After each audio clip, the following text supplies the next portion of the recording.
बिस्मिल्लाहिर्रहमानिर्रहीम, अस्सलाम वालेकुम नाज़रीन। आप यूट्यूब चैनल देख रहे हैं। मैं इमरान खान हूँ। बहुत ज़्यादा रोला जो सबसे ज़्यादा खबर का पड़ा हुआ है वो ये है कि क्या अमेरिका से पाकिस्तान तहरीक इंसाफ को जो उम्मीद थी कि इंसानी हकूक़ के मामलात में या जो ज़्यादती पाकिस्तान तहरीक इंसाफ के साथ हो रही है या जो पाकिस्तान में मैंडेट चोरी हुआ है, उस हवाले से उनकी उम्मीदों के मुताबिक कार्रवाई होगी या नहीं होगी।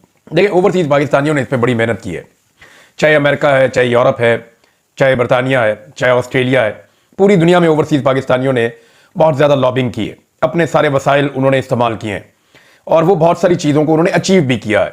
ऐसा नहीं है कि पाकिस्तानी हुकूमत जो है वो बिल्कुल पुरसकून है या उन्हें कोई प्रॉब्लम नहीं है। इस वक्त भी जो विल्सन काम कर रहा है जिस एक प्रोजेक्ट के ऊपर, और जो विल्सन का अपना एक बिल है जिसको उसने तैयार किया, उसने पाकिस्तान को टाइम दिया कि जी इतने दिनों के अंदर अगर आप ये कर देते हैं तो ठीक है, वरना फिर मैं ये बिल अमेरिका में पेश करूंगा वहाँ पे कांग्रेस में और इसको पास करवाऊंगा। अब उस बिल के अंदर जो है वो आसिम मुनीर, पाकिस्तान के आर्मी चीफ, उनका नाम लिखा हुआ है। तो कुछ ज़राए ये बता रहे हैं कि जो विल्सन को अप्रोच भी किया गया है कि आप जो मर्जी नाम शामिल करें, पाकिस्तान के आर्मी चीफ का नाम शामिल ना करें, क्योंकि माजी में ऐसा कभी हुआ नहीं और ये एक ऐसा इशू है जिसके ऊपर पाकिस्तान की वहाँ पे एम्बेसी को भी और जितने भी वहाँ पे लॉबिंग फर्म्स हायर की जाती हैं उन सबको ये प्रॉब्लम है। अब ऑफ द रिकॉर्ड कुछ इन्फॉर्मेशन मेरे पास पहुंची है, कुछ चीज़ें ऑफ द रिकॉर्ड रखूंगा, कुछ आपके सामने रख दूंगा। दो डेवलपमेंट्स है ना, एक तो यह है कि डोनाल्ड ट्रंप ने शुक्रिया अदा किया। उस शुक्रिया को लेकर बहुत सारे लोग पाकिस्तान में खुश हो गए और उन्हें लगा कि यह बहुत बड़ी कामयाबी हो गई है और हुकूमत ने कुछ सुख का सांस लिया कि उनके ऊपर एक तलवार लटक रही थी, पता नहीं डोनाल्ड ट्रंप उनके साथ क्या करेगा। लिहाजा उन्हें लगा कि अब वो जो खतरा डोनाल्ड ट्रंप की जानिब से था वो टल गया है। इमरान खान साहब ने वैसे अपने मुंह से कभी नहीं कहा कि उन्हें डोनाल्ड ट्रंप से कोई उम्मीद है या वो ये सोचते हैं कि अमेरिका उनकी रिहाई करवाएगा। वो ये कहते हैं कि जो बाइडन की इंतजामिया ने जो सपोर्ट दी है और जो उनकी ख्वाहिश के ऊपर पाकिस्तान में हुकूमत गिराई गई है, वो अमल वो समझते हैं कि वो गलत हुआ। और उसमें वो जनरल बाजवा का रोल कहते हैं सबसे बड़ा था कि जनरल बाजवा ने अमेरिका को कुछ और बताया, पाकिस्तान में कुछ और बताया और उन्होंने डबल गेम करके इमरान खान साहब को डैमेज किया। फिर डोनाल्ड लू का जो साइफर है वो भी मामला आपके सामने। अच्छा, इमरान खान साहब ने वैसे कभी नहीं कहा कि उन्हें इमरान खान को ये लगता है कि डोनाल्ड ट्रंप आएगा तो इमरान खान को छुड़ाएगा, तो ऐसा कुछ भी इमरान खान साहब ने नहीं कहा। हाँ, ओवरसीज पाकिस्तानियों ने इसके लिए बंदोबस्त किया और उनका आज भी यही दावा है कि अमेरिका से पाकिस्तान के ऊपर प्रेशर बढ़ेगा। ये दावा वो किस बुनियाद पे कर रहे हैं, चीजें मैं आपके सामने रखता हूं, लेकिन बाबर एवान साहब कह रहे हैं कि कभी भी मदद के लिए ट्रंप की तरफ नहीं देखा। निजाम आजकल ट्रंप को इज्जत दो की मुहिम चला रहा है। दहशतगर्द को अमेरिका भेजा गया, किसी मुलजिम को अमेरिका के हवाले करना ही था तो आफिया सिद्दीकी वाला मामला भी हल कर लेते। ये भी जनाब सवाल उठाया। इसमें एक स्टेटमेंट जो है वो CIA के सरबराह का है और ये उनका इंकशाफ है कि डोनाल्ड ट्रंप ने जब पाकिस्तान का शुक्रिया अदा किया कि जो दहशतगर्द जिसका ताल्लुक ISIS खुरासान से है, वो जब पकड़ के हवाले किया गया अमेरिका के, उसको वर्जीनिया की अदालत में वहां पे पेश भी किया है इब्तदाई तौर पे। फर्दर उसका केस चलेगा। उसको ये बताया गया कि तुम्हें उम्र कैद हो सकती है अगर ये जुर्म तुम्हारे ऊपर साबित हो गया तो। तर्जुमान के जरिए से वो बात कर रहा है वहां पे अदालत में।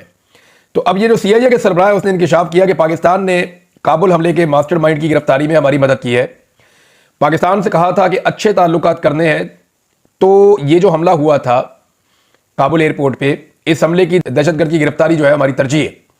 ओहदा संभालने के दूसरे रोज ही पाकिस्तानी हुकाम से रब्ता हुआ था।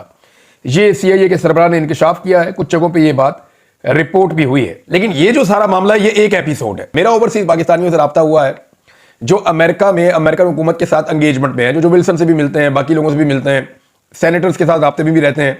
वहां डॉक्टरों की एक बहुत बड़ी तंजीम है, वो भी अपने तौर पे काम करती रहती है। तो दूसरी बड़ी खबर इसके साथ जुड़ी हुई ये है कि स्टेट डिपार्टमेंट के अंदर जब क्वेश्चन उठाया गया पाकिस्तान के हवाले से, स्पेशली इमरान खान साहब का नाम लेते हुए, तो वहां से जवाब नहीं दिया गया इसके ऊपर। यानी नॉर्मली पहले क्या होता था, पहले ये होता था कि जो व्हाइट हाउस के तर्जुमान है वो खुलकर ये कह देते थे कि जी वो पाकिस्तान का अंदरूनी मामला है, पाकिस्तान की अदालतें आज़ाद हैं, पाकिस्तान की अदालतें जाने और इमरान खान का मामला जाने। हम पाकिस्तान के अंदर जो इंसानी हकूक़ के मामलात को देख रहे हैं और हम पाकिस्तान को अपने एक ऐसे शराकतदार के तौर पे देखते हैं जो दहशतगर्दी के मामलात में पाकिस्तान की मदद करता है। पहले ये एक स्टीरियोटाइप जवाब होता था। तो अब जो है वो इन्होंने इसके ऊपर डेलिबरेटली जवाब नहीं दिया। जवाब ना देने के दो मतलब है, या तो उन्हें पता ही नहीं है अभी कि इसके ऊपर हमने पोजीशन क्या लेनी है, या फिर वो अभी जवाब देना नहीं चाहते, या उन्हें लगता है कि हमें पोजीशन पहले लेनी चाहिए और उसके बाद फिर हम जवाब देंगे। पोजीशन लेने के हवाले से ये क्लेम किया गया ओवरसीज पाकिस्तानियों की जानिब से कि मैं नाम उनके नहीं ले सकता, वो लोग राब्ते में अमेरिकन के साथ, जिसका मैं नाम ले लेता हूं अगले दिन पाकिस्तानी सफारतखाना मुतहरिक हो जाता है, पाकिस्तान में भी उनके जो फैमिलीज है उनके लिए प्रॉब्लम हो जाती है। तो उन्होंने ये बताया कि जनाब जो विल्सन ने ये बताया है कि जो भी वो कर रहा है ये वो अकेला नहीं कर रहा, ये उसकी पार्टी की पॉलिसी है जिसके तहत वो ये कर रहा है। अब दो बिल आने वाले हैं नादरीन, एक बिल आ रहा है जो विल्सन लेकर आ रहा है, और दूसरी एक बाइंडिंग रेजोल्यूशन आ रही है, उसके ऊपर भी काम चल रहा है। और जो ओवरसीज पाकिस्तानी हैं अमेरिकन, वो लगातार सेनेटर्स के साथ राब्ते भी कर रहे हैं ताकि जितने ज्यादा कांग्रेसमैन के वोट्स वो तोड़ सकें, उन वोटों को तोड़ के वो अपनी बाइंडिंग रेजोल्यूशन को भी कामयाब बना लें और जो विल्सन का जो बिल है उसमें भी कामयाबी हो जाए। अब इस वक्त सिचुएशन क्या है, जो उन्होंने दावा किया वो मैं आपके सामने रख देता हूं। उनका यह कहना है कि हमें 435 में से आधे वोट चाहिए, यानी 215 के करीब वोट उन्हें मिल जाए, 215-20 वोट मिल जाए तो वो कामयाब हो जाएंगे। 220 वोट बहुत है। पिछली मर्तबा जब जो बाइडन की हुकूमत थी तो 368 वोट उन्हें मिल गए थे, यानी जितने वोट चाहिए उससे बहुत ज्यादा वोट्स उन्हें मिल गए थे। 220 की जगह 368 ले लेना बहुत बड़ी कामयाबी थी। तो इस मर्तबा वो ये कहते हैं कि बड़े आराम से वो सिंपल मेजॉरिटी ले लेंगे और अपनी बाइंडिंग रेजोल्यूशन भी पास करवा लेंगे। और अगर ये बिल जो विल्सन का है ये ईद से पहले लाने का इंदिया दिया है जो विल्सन ने ओवरसीज पाकिस्तानियों को कि ईद से पहले मैं ये बिल लेकर आऊंगा। तो अब अगर जो विल्सन का बिल आ जाता है उसके बाद बाइंडिंग रेजोल्यूशन आती है और उसके अंदर तो 11 लोगों के नाम है।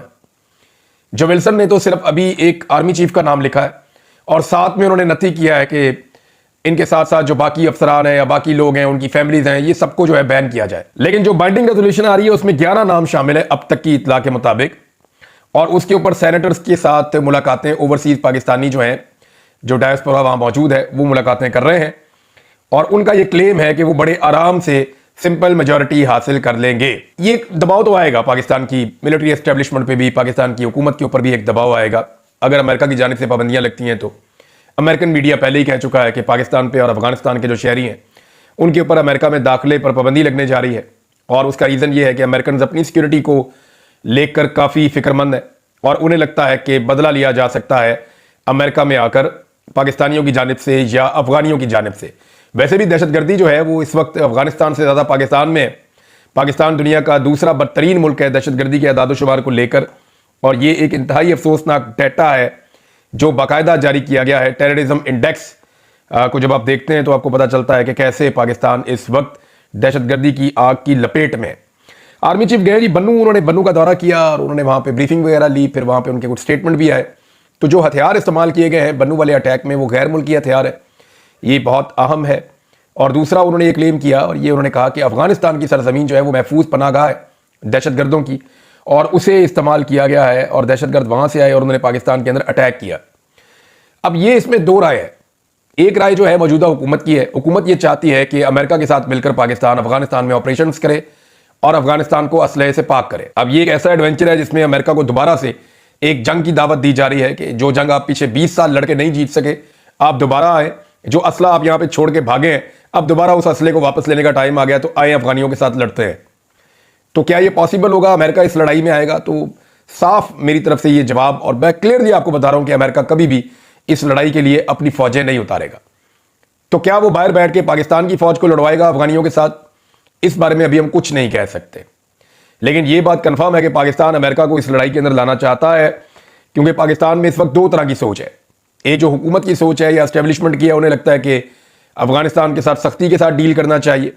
दूसरा जो इमरान खान साहब का फार्मूला है, वो पहले भी ये कहते रहे कि आप अफगानिस्तान को अंगेज करें, जितनी ज्यादा आपकी अफगानिस्तान के साथ अंगेजमेंट होगी उतनी जल्दी पाकिस्तान में अमन आएगा। अली मोहम्मद खान साहब ने भी अभी यही स्टेटमेंट दिया। पाकिस्तान ने देखें अमेरिका की मदद की थी जब अंगेजमेंट करनी थी अमेरिका ने तालिबान के साथ, ये सारी दुनिया जानती है और सबको इस बात का आइडिया है कि पाकिस्तान की मदद के बगैर अमेरिका का जो महफूज इनखला है वो मुकम्मल नहीं हो सकता था। तो अब पाकिस्तान ने बहुत मदद की थी अमेरिका की। कतर के अंदर जो मुज़ाकरात हुए थे पाकिस्तान ने सारी चीज़ों को इनिशिएट किया था। अब पाकिस्तान खुद अंगेज क्यों नहीं कर पा रहा? बड़ा सवाल यह है कि पाकिस्तान ने जो मशवरा अमेरिका को दिया और अमेरिका की जो फंदे में जान फंसी हुई थी, अमेरिका को निकाला इस अजाब में से, तो पाकिस्तान खुद क्यों नहीं निकल सकता? पाकिस्तान खुद क्यों मुस्बत और बेहतर एंगेजमेंट नहीं कर सकता अफगान तालिबान की हुकूमत के साथ? पाकिस्तान को यह एंगेजमेंट करनी चाहिए। पाकिस्तान को पहले तो आपस में अपनी अंदरूनी एंगेजमेंट करनी चाहिए, जिसमें जुनैद अकबर साहब ने एक स्टेटमेंट दिया, वो स्टेटमेंट मैं आपके सामने रख देता हूं। जुनैद अकबर साहब कह रहे हैं, मैं ये कभी नहीं कहूंगा कि हमारा एस्टेब्लिशमेंट से कोई राब्ता नहीं है, राब्ते होते हैं, बिलवास्ता और बिला वास्ता भी होते हैं। इदारों से राब्तों पर हमें कोई शर्म भी नहीं है, क्योंकि ये हमारे अपने इदारे हैं। अब मामला ये है कि अगर पाकिस्तान तहरीक इंसाफ ने इदारों के साथ राब्ते करने और इदारों को एंगेज करना है, तो फिर सियासतदानों के साथ राब्ते और उनके साथ एंगेजमेंट कैसे होगी? लेकिन दो रास्ते हैं पाकिस्तान के पास आगे बढ़ने के लिए, और मंजिल उनकी एक ही है कि पाकिस्तान में नया इलेक्शन करवाया जाए, और जो नया इलेक्शन पाकिस्तान में हो उसके नतीजे में पाकिस्तान में लोगों का एतमाद बहाल हो, इदारों में और अवाम के अंदर जो एक फासले पैदा हो गए हैं वो फासले खत्म हो, ताकि फ्यूचर के अंदर दहशतगर्दी समेत, मईशत समेत तमाम मसाइल का हल किया जा सके। वो शुरू तभी होगा जब पाकिस्तान के अंदर एक फ्री एंड फेयर इलेक्शन होगा। अच्छा, इस इलेक्शन की तरफ जाने के दो रास्ते हैं। या तो सारी पॉलिटिकल पार्टीज और पॉलिटिकल स्टेक होल्डर्स बैठे और बैठकर ये तय करें कि हम एस्टेब्लिशमेंट को बाहर निकाल रहे हैं सियासत में से, लिहाजा एस्टेब्लिशमेंट का सियासत से कोई किरदार नहीं है, हम आपस में बैठ के तय कर लेते हैं कि कब तक ये हुकूमत चलनी है, और उसके बाद हम पाकिस्तान में इलेक्शन अनाउंस कर देते हैं। एक तो तरीका ये है।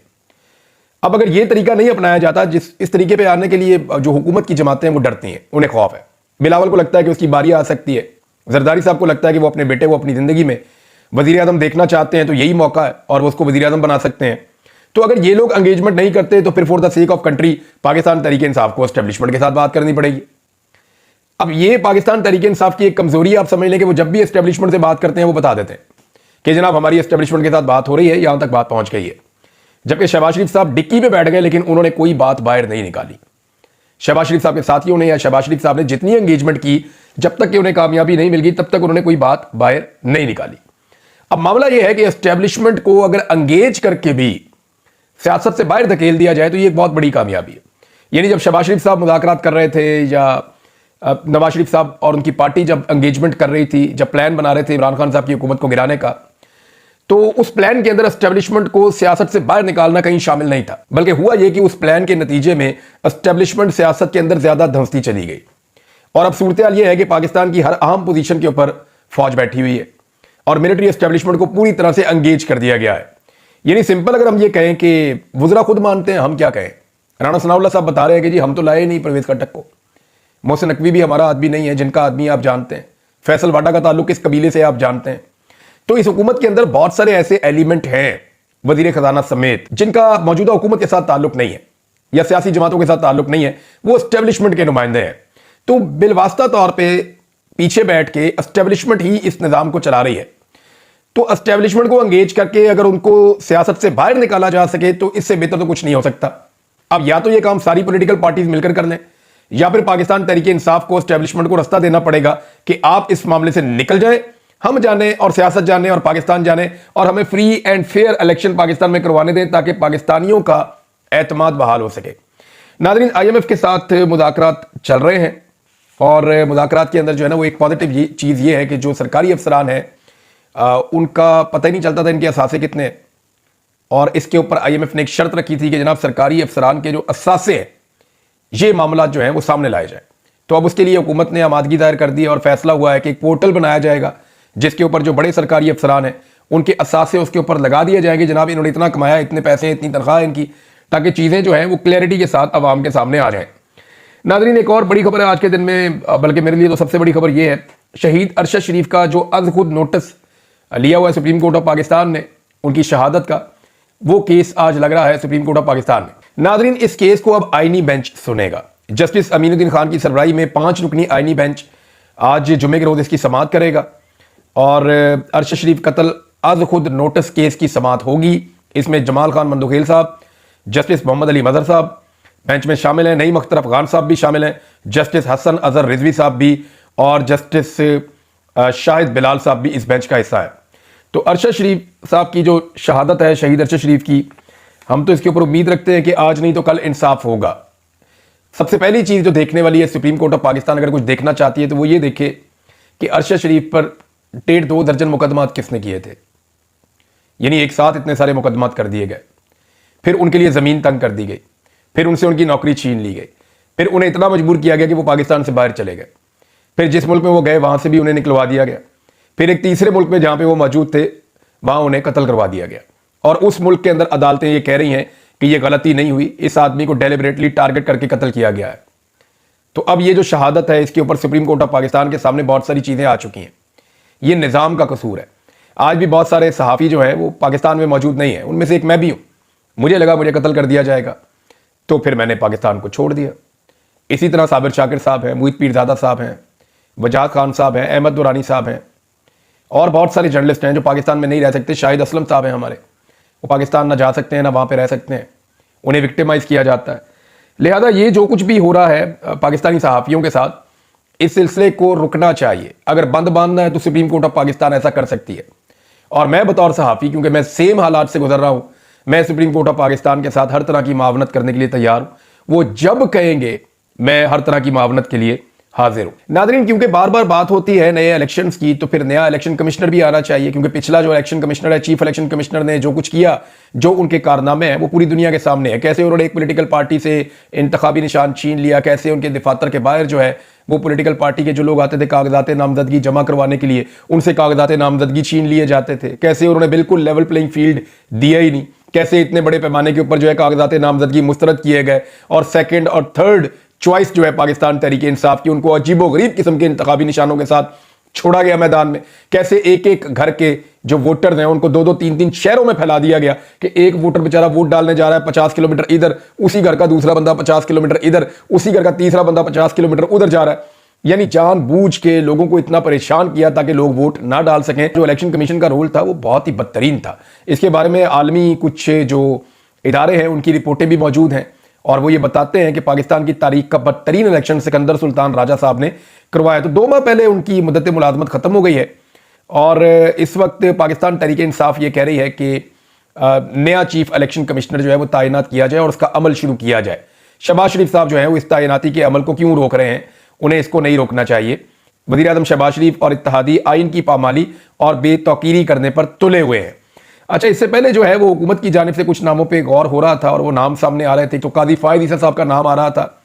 ये तो इंतहाई अफसोसनाक बल्कि पाकिस्तान के लिए बदकिस्मती होगी अगर काजी फायद ईसा जैसा आदमी जो बुग़्ज़ से भरा हुआ है और एक पॉलिटिकल पार्टी से शदीद नफरत करता है, तो वो कैसे पाकिस्तान में फ्री एंड फेयर इलेक्शन करवा सकता है। फिर 2 नाम और भी थे, एक नासरुल मुल्क साहब जो है रिटायर जज हैं सुप्रीम कोर्ट के, उनका, और एक तसद्दुक जिलानी साहब, इन 2 लोगों के नाम भी आ रहे थे। तो अब देखते हैं कि कौन सा नाम फाइनल होता है। अपोजिशन अपने नाम देगी, हुकूमत अपने नाम देगी और उनमें से एक नाम फाइनल किया जाएगा। नादरीन, इंटरनेशनल ह्यूमन राइट्स का भी स्टेटमेंट आया है पाकिस्तान के अंदर सूरत हाल को लेकर। इंटरनेशनल ह्यूमन राइट्स फाउंडेशन ने पाकिस्तान के फैसला साजों के सामने अहम तरीन मुतालबात रखे हैं और जो मुतालबात हैं वो मैं आपके सामने रख देता हूं। पहला मुतालबा यह है इमरान खान को फिलफोर रिहा किया जाए। दूसरा मुतालबा अरशद शरीफ के कत्ल की फौरी तहकीकात करवाई जाए। तीसरा मुतालबा पुरअमन एहतजाज का हक दिया जाए। चौथा, मीडिया को आज़ादी दी जाए। पांचवा, आज़ादी इज़हार राय होना चाहिए। और छठा, लापता अफराद को फौरी तौर पर बाजियाब करवाया जाए। ये 6 ऐसे मुतालबात हैं, अगर इन पे अमल दरामद हो जाए ना पाकिस्तान में, तो पाकिस्तान ट्रैक के ऊपर चढ़ जाएगा। यानी पाकिस्तान के पास और कोई ऑप्शन ही नहीं है ना। आपको रूल ऑफ लॉ चाहिए, आपको फ्रीडम ऑफ स्पीच चाहिए, आपको जो है वो इंसानी हकूक की पामालियां खत्म करनी है, पब्लिक के मैंडेट का एहतराम करना। ये चीजें आप पाकिस्तान में करें, पाकिस्तान जितने मसाइल में घिरा हुआ है उनमें से निकल जाएगा। एक डाटा मैं आपके सामने नाज़रीन रख देता हूं कि पाकिस्तान ने कितना कर्जा लिया है। ये जो हुकूमत है इसने बजट के बाद से जुलाई से लेकर अब तक कितना कर्जा लिया है। 7 महीनों में इन्होंने जो कर्जा लिया है वो रिकॉर्ड है। इस वक्त पाकिस्तान का जो कर्जा 72,000 अरब तक, उससे ऊपर तक पहुंच गया है और 7 महीनों में 3,209 अरब रुपए का इन्होंने कर्जा लिया है। ये रोजाना की बुनियाद पे 15 से 16 अरब रुपए बनते हैं। यानी ये वफाकी हुकूमत रोजाना 15 से 16 अरब रुपया कर्जा ले रही है।